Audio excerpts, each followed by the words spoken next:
mofinaina isan'andro atolotry ny mpitandrina rakotina valina maoly.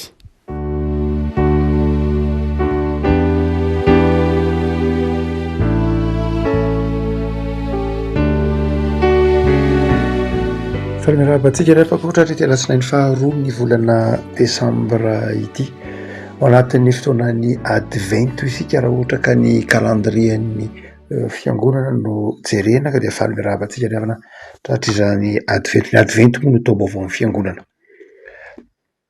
Ny mofinaina voalahatra ao antsika dia ny bokin'ny asan'ny apôstôly toko 19, asan'ny apôstôly toko 19, andininy fahaenina amby roapolo ka hatramin'ny andininy fahaefapolo. Asan'ny apôstôly toko 19, andininy fahaenina amby roapolo ka hatramin'ny fahaefapolo, vakina amin'ny anaran'i Jesosy. Ary nisy anjelin'ny tompo nilaza tamin'ny Filipo ka nanao hoe mitsangana ka mandehana miana atsimo ho any amin'ny lalana midina avy any Jerosalema makany Gaza, dia efitra izany. Dia nitsangana izy ka lasa nandeha. Ary indro nisy lehilahy Etiopiana dadapan'i Kandasy mpanjaka vaviny Etiopiana sady mpitahiry ny hareny rehetra ary tonga tany Jerosalema izy mba hivavaka. Dia nody izy ka nipetraka tao anatin'ny kalesiny ary namaky teny tao amin'ny Isaia mpaminany.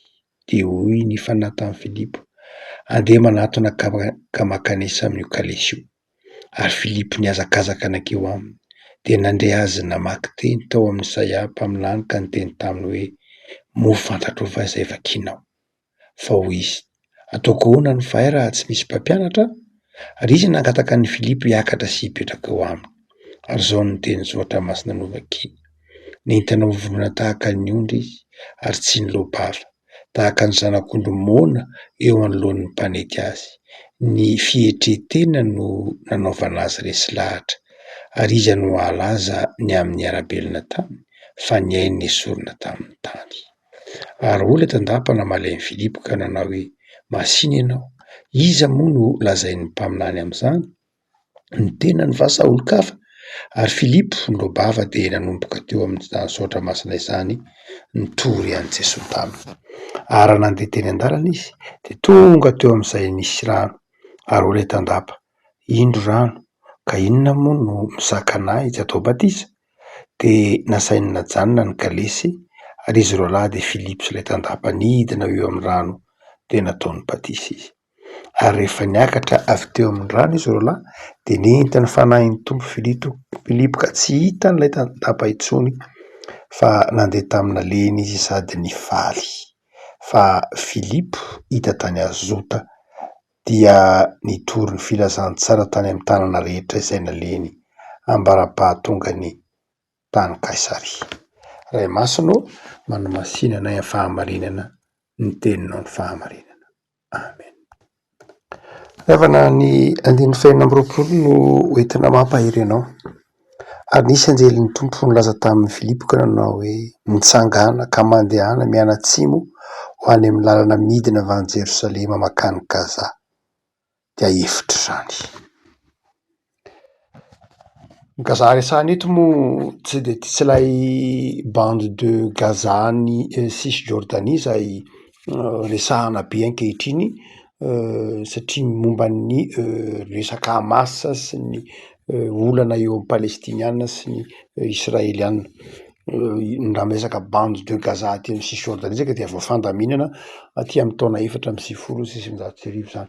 Marina fa ao anatin'izany toerana izany na jiografia ity resahana ity, fa ity dia toerana Gaza dia toerana izay efa tranainy dia tranainy efa fantatry ny jiosy hatramin'ny andron'ny Samsona, hatramin'ny andro vanim-potoana eny efa nahafantarana ny Gaza. Ary amin'ny fotoana izay resahana amin'ny fiasan'ny apôstôly tety amin'ny fotoana izay fanenan'ny Filipo amin'ny anjely dia efa ao anatin'ny province-ny Judea ity Gaza ity. Ka ilay tantara dia ny tompo ny teny tamin'ny Filipo manao hoe, Filipo apôstôly io izany, mitsangana ka mandehana miana atsimo ho any amin'ny lalana midina avy any Jerosalema makany Gaza, dia efitra izany. Ny havako, manahoana moa ny zavatra asain'Andriamanitra lalovan'ny mpanompon'Andriamanitra? Inona ny zavatra tian'Andriamanitra hotsaroantsika eto. Filipy ve tantaran'i Filipy ve sa ny tantaran'ilay Etiopiana? Satria zay no hita eto, tantaran'ilay Etiopiana, lay lay tandapany mpanjaka vavy antsoina hoe Kandasy, reine mère moa lay Kandasy.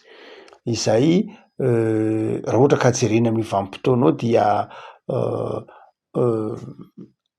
amany Titére lay Kandasy voalaza eto nanan-karena ary ity mpitandapany ity dia nandeha nivavaka tany Jerosalema ary nihaona tamin'ny Filipy.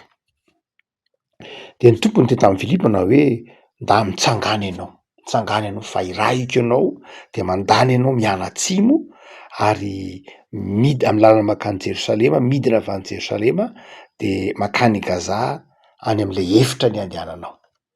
Re havako Andriamanitra rehefa maniraka atsika de mampitsangana atsika aloha voalohany indrindra. Ny teny hoe mitsangana de voambolana izay miverimberina matetika eo anatin'ny Baiboly. Hatramin'ny Andron'ny Testamenta taloha, mitsangana, mihazava, Jesosy nanangana ny maty, mitsangana, zazavavy mitsangana, talita kumi, miteny hoe mitsangana dia tsy vaovao amin'ny Testamenta vaovao, miverimberina, teny fanalahidy mihitsy ny hoe mitsangana. Fa rehefa miteny hoe mitsangana ianao Filipy dia milaza zavatra roa mazava tsara. Mitsangana ianao zany hoe mivonoina ianao fa irahina. Rehefa mibaiko zany eto ny tompo dia mitaona antsika ho vonona, miatrika ny zavatra sain'Andriamanitra atao. Ny mpanompo-Andriamanitra rehefa mahalala de olona tian'ny tompo ho vonona lalandava. Mety ao anatin'ny torimasontsika indraindray, mety misy zavatra mahavariana indraindray tahaka an'izay mety mitranga Filipy eto, fa izao ny tompo no mibaiko, mitsangana ianao, miala amin'ny torimasonao, miala amin'ny fahazaranao, mitsangana ianao. Rehefa mitsangana ny olona de milaza fahavononana, fakatoavana am'izay zavatra tian'Andriamanitra atao.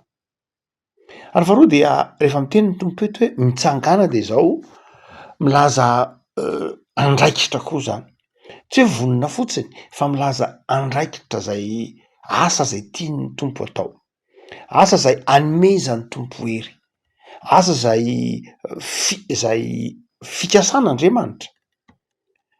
Eto de ny tompon'ny programa, ny tompo no tompon'ny dika miteny manao hoe mitsangana. Rehefa Andriamanitra miteny hoe mitsangana, mitaky fahavononana, mitaky andraikitra, saingy zao misy planin'Andriamanitra zay ao, misy zavatra tian'Andriamanitra hitondranao zay, ary misy zava-mahagaga tian'Andriamanitra atao zay ao, mitsangana. Ary hatramin'ny hoe mitsangana amin'ny maty hitantsika ao amin'ny taratasy nosoratan'i Paoly ho an'ny Efesianina, ny fitsanganana dia milaza hotsika hoe fahavononana, fa fampaherezana koa, milaza fiantohana koa. Rehefa miteny ny tompo hoe mitsangana de zao tsy milaza andraikitra eo an-tsoroka ihany fa milaza koa nefa fiantohana sy fitahiana, fahasoavana. Le havako am'izao vanim-potoana ataontsika hoe mampangingina ny fivavahana kristianina indraindray amin'ny toerana maro maneran-tany zao, noho ny fanenjehana, noho ny firoborobon'ny tsy fivavahana sy ny tsy finoana maneran-tany, de mitaona anao ny tompo, mitsangana ianao. Tsy mety le havako malala ity kristianina mitaretrehitra, ity kristianina matoritory, ity kristianina malaindaina amin'ny asa fanompoana ity kristianina manao apitso lava amin'ny asa fanompoana ity kristianina manao andrasoandraso amin'ny asa fanompoana ity, de zao afaran'ny tompo ianao, mitsangana ianao, manana fikasana, manana projet, manana lalana hitondrananao ny tompo. Ary rehefa miteny hoe mitsangana ny tompo eto de ankehitriny zany. Le havako am'izao andro reo de radray rentsika kristianina mitaraindava, mitaraina, lasa tsy olona manova fiarahamonina intsony fa olona ovain'ny fiarahamonina. Zany ny kristianina ankehitriny. Lasa fiangonana ovain'ny fiarahamonina, fiangonana oentin'ny fiarahamonina, sanatria zany nandradray koa kristianina izy no ovain'ny toetsy am-piarahamonina, izy no ampiasain'ny fiarahamonina, izy no volavolain'ny fiarahamonina, fa tsy kristianina manolavola fiarahamonina. Lasa kristianina izay hazavainy zay tontolo zao amy fahazavany zao tontolo zao indray fa tsy kristianina manazava izao tontolo zao, tsy kristianina manaisotra ny aizina zao tontolo zao fa kristianina rakofany izay lazainy to tontolo zao fa fahazavana nefa aizina. Ao anatin'izany no hitenenany tompo aminao, manao hoe mitsangana ianao. Tsy mahazo manaiky horesiny zao tontolo zao ianao, tsy mahazo manaiky kivy, tsy mahazo miraviravy tanana, tsy mahazo matory, fa mitsangana ianao satria ny mampitsangana anao tsy ny herinao akory fa ny herin'Andriamanitra. Mampatsiaro lay tatsika any amy bokin'ny Genesisy, mampatsiaro ny tantaran'ny Agara, kivy rehefa nahita haitany tahak'izao mitrango zao, nahita haitany de nahitany zazakely efa ho faty, nametraka ilay zaza Ismaely io, nametraka ilay zaza ary tena nanao tazan-davitra niandry zay hafatesany zaza no nandre ny tenin'ny tompo manao hoe mitsangana ianao ravehivavy, mitsangana ianao, mandeha ihany ianao, tantaniny zaza. Le havako zava-dehibe ny ananana kristianina mijoro ankehitriny, mitsangana ankehitriny, kristianina vonona anao ny asan'Andriamanitra. Fa rehefa vonona ary Filipo mitsangana de zao ny tompony tamy manao hoe mandeha any ianao mianatsimo ho any amin'ny lalana midina avy any Jerosalema makany Gaza. Andriamanitra ny tompony dianao. Rehefa ampanaovin'Andriamanitra zavatra ry havako de zao, tsy zavatra maizimaizina no ampanaovin'Andriamanitra antsika, tsy lalana zay marina fa tsy fantatsika fa Andriamanitra ny manondro antsika hoe zao no andehananao. Iry mazava tsara, mianatsimo ianao, midina ianao avy any Jerosalema, tonga any Gaza. Le havako mahafinaritra amin'Andriamanitra de zao mazava ny zavatra saina ataotsika, mazava ny iraka ampanaovin'Andriamanitra antsika. Ny asan'ny fanan'Andriamanitra atao anatintsika de mandresy lahatra antsika hanao ny asa fanompona. De izy manao hoe mitsangana ianao de mandany ianao mianatsimo. Andriamanitra no mitaridarana, tsy mba fomban'Andriamanitra ny manafina amin'ny mpanompony ny sitrapony sy ny lalana tsara zay mety andehanany. De eto maniraka ny Filipo izay zay mampanompon'Andriamanitra antsika ry havako. Andriamanitra ny manoro hoe zao ny lalana tokony zao ny lalana tokony andehananao, izao ny zavatra tokony ataonao. Hoy izy tamin'ny Abrahama manao hoe tsy mba hafeniko any Abrahama mpanompoko ny zavatra zay ataoko. Ny mpanompon'Andriamanitra ry havaka de zao, tsy hoe ampanaovin'Andriamanitra zavatra de avelany hoe ataovy zay mety antitsy zany Andriamanitra, fa miandany amin'ny mpanompony izy ary manoro amin'ny mpanompony ny lalana tokony hizorana sy izay rehetra tokony atao. Amin'ny andininy faha 20 de hoy ny fanahy tamin'ny Filipo, andeha ianao manatona ka mankanesa amin'io kalesy io. Ary Filipo niazakazaka nankeo aminy.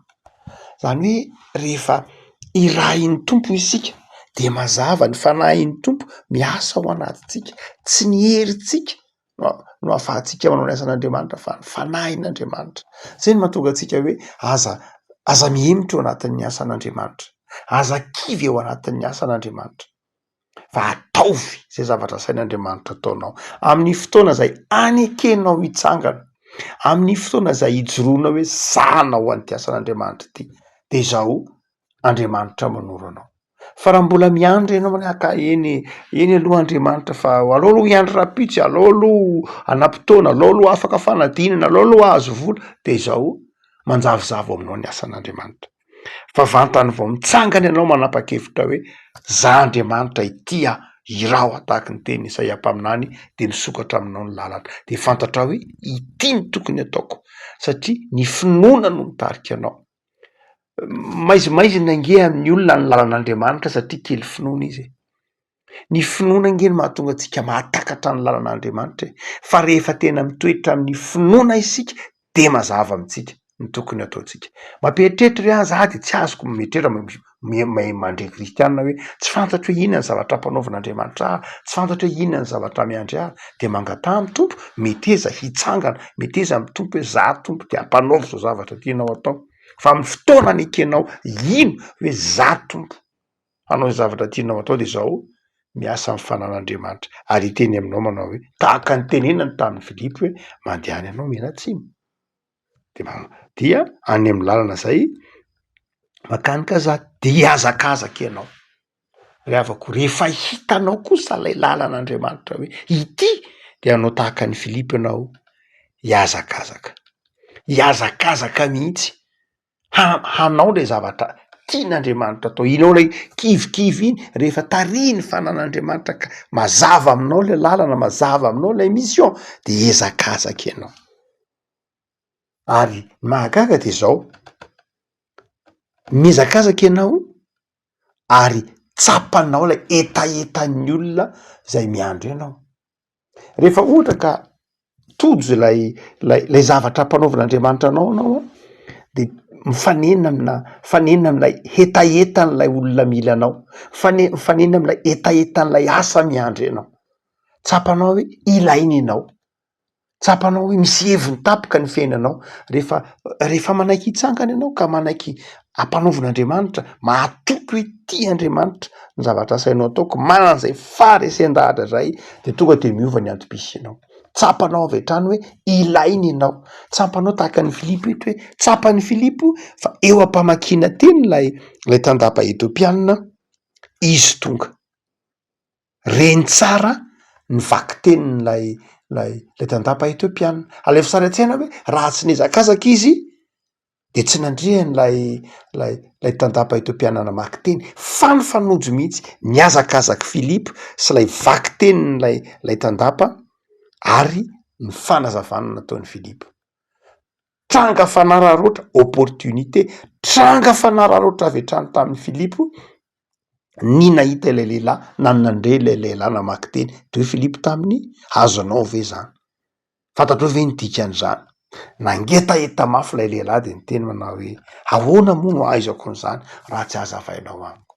Le avako malala, miandrenao ny tandapa Etiopiana, miandrenao ny fiarahamonina, be de be ny olona mangetaeta ny filazantsara, be de be ny olona mangetaeta asa soa, be de be ny tandapa Etiopiana miandry antsika ny anivon'ny fiarahamonina. Saingy zao tsy mety mitsangana isika, ary na mitsangana ary sika de tsy hitatsika le lalana, tsy mena tsimotsika, zany hoe tsy hitatsika le lalana satria mitsangana fa mitsanga malaina, mitsangana fa mitsangana ao anatin'ny fimenomenomana hoe to za foana Andriamanitra manao, to za foana no mitsangana, to ny hafa tsy manao mihitsy. Fiavako malala, mety iza hitsangana miandry ianao ny zavatra zay ampiandrasa, zay zavatra sain'ny tompo tanterahinao. Rehefa mijery Madagasikara de matetika maheno kristianina miteny manao hoe tena mahantra loatra Madagasikara, tena ao anatin'ny fahantrana ny mponina, ambany de ambany ny fari-piainana eny tokoa, tsy edikevitra zany. Tsy maninona miteny an'izany ny fiarahamonina, fa izao rehefa miresaka amin'ny vahiny ianao, vahiny monina eto Madagasikara, na io vahiny avy any Afrika, na io vahiny avy any Asia, na io vahiny avy any Europa, rehefa tena miresaka amin'izy ireo ianao de zao aminy zao zavatra mitranga eto Madagasikara zao de opportunité, aminy de zao tranga fanararoatra. Inona ny hoe tranga fanararoatra eto Madagasikara? Mbola misy harena be dehibe azo trandrahana eto, misy tanora be dehibe azo ampianarina eto, mbola misy asa be dehibe azo atao eto. Itsika mijery an'ilay zavatra mitranga eto Madagasikara, marina tokoa fa mahantra, marina tokoa fa tsisy rano, marina fa simba ny lalana, marina fa tapaka ny jiro, fa avy hatrany de fahakivinana ao anatin'ilay kristianina. Afako manala, sao de tokony ho tranga fanararoatra ho atsika izao, hitsangana atsika, ny ahafantarana fa olona manam-pitiavana, manam-pinoana, manafara ny hitatsaintsika dia ny fahaizantsika miatrika ny sarotra, fa tsy ny fahakivintsika ao anatin'ny sarotra tsy akory. Ny olona andrasan'Andriamanitra de olona hitsangana miatrika ny zava-tsarotra. Mahafiangela lovan'ny Mosesy tany anefitra izy fa nanaiky hitsangana Mosesy. Hoy ny tompo tamin'ny Mosesy, mitsangana ianao ry Mosesy. Ny zavatra niainan'ny Davida nge tao anatin'ny eo anatrehan'ny Davida nge Goliata sy ny miaramila Filistinina, izy rery fa nitsangana izy nanoloanany. fa narainy kristianina te hitsangana ihany fa hitsangana ao anatin'ny fiadanana, hitsangana ao anatin'ny zavatra mahafinaritra, hitsangana ao anatin'ny sakafo be, ao anatin'ny fahavokisana. Tsy zay ny asain'ny tompo hitsangana anao fa ao anatin'ny sarotra no hitsangananao satria ny tompo no mombanao, ny tompo no mitaridarana anao. Otsika manao hoe indraindray ohatra hoe eto Madagasikara raha mijery anao de ngamba raha ohatra ka mijery an'io ranomasombe manodidina Madagasikara io de isy teny mihitsy manao hoe ny tena olana de zao ity ranomasina manodidina Madagasikara ty, fa tokony nataon'Andriamanitra lalana tany be fotsiny ty de afaka nandeha tongotra tsika nandeha ny Epita nanketsy Afrika na nandeha ny Epita nangenanketsy La Réunion fa tena ty ranomasiny ty be mihitsy ny olana. Fa misy olona mijery n'io ranomasina io de izy manao hoe ity ranomasiny ty mihitsy ny opportunité, ity ranomasiny ty mihitsy ny tena mahasambatra atsika, ity no misy sakafo, misy trondro, ity no azahoana makapitsangatsangana isan-karazany. Zany hoe ny tiana tenena de izao ry havako malala, tsy lay zavatra mitranga angeny zava-dehibe fa ny toe-tsaina sy ny toe-panahintsika, ny finoantsika mijery lay zavatra manodidina atsika, ny fahavononantsika hiatrika ny zavatra zay asain'Andriamanitra ataotsika. Eto ary de zao hoy ny tompo tamin'ny Filipo, mitsangana ianao. Ary de zao hoy izy makany amin'ny Gaza dia efitra zany. Raha mijery tsara ny sarintanitsika dia misy lalana be dehibe makany Gaza, fa ny lalana andehanana asain'ny tompo nandehanan'ny Filipo efitra, lay efitra makany Gaza satria io ny manitsy, io ny aingana, saingy efitra lay izy.